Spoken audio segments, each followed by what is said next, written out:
Après l'ouest du Burkina, direction le centre-est pour évoquer cette sensibilisation au contrôle des prix menée par les agents du ministère du Commerce et de l'Industrie. Ce sont surtout les pratiques en matière de commerce qui sont prêchées aux commerçants. Issa Ildever Bébané à Tinkodougou.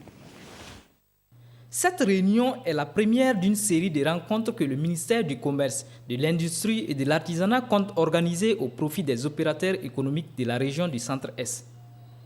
Elle vise à sensibiliser les commerçants sur la réglementation en matière du commerce. En tout cas, autour de cette formation, on souhaiterait avoir beaucoup de compréhension concernant notre activité telle que le commerce. Comme vous le voyez, dans notre commerce, on ne fait que tâtonner.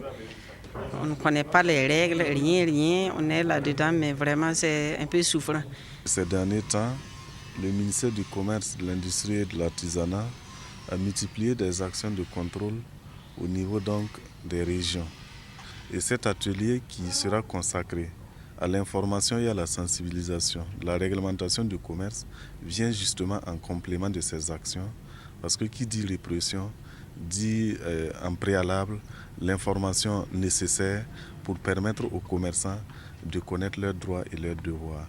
Il s'agira d'interpeller ces opérateurs économiques sur les irrégularités constatées le plus souvent sur le prix et la date de péremption de certaines marchandises.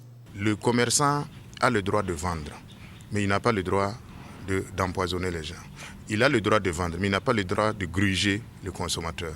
Donc nous venons aujourd'hui pour qu'il sache quels sont ses devoirs, quelles sont ses obligations et qu'est-ce qu'il peut attendre des pouvoirs publics. L'information est capitale dans l'action, pour l'action. Celui qui n'est pas informé, il commet parfois des infractions sans s'en rendre compte. C'est pourquoi aujourd'hui nous tenons à ce qu'ils connaissent toute la réglementation afin d'éviter des éventuelles sanctions. Au terme de cette rencontre, ces acteurs de l'économie devraient être bien outillés sur leurs droits et devoirs, ce qui leur permettra d'exercer en toute quiétude leur activité et pour le bonheur des consommateurs.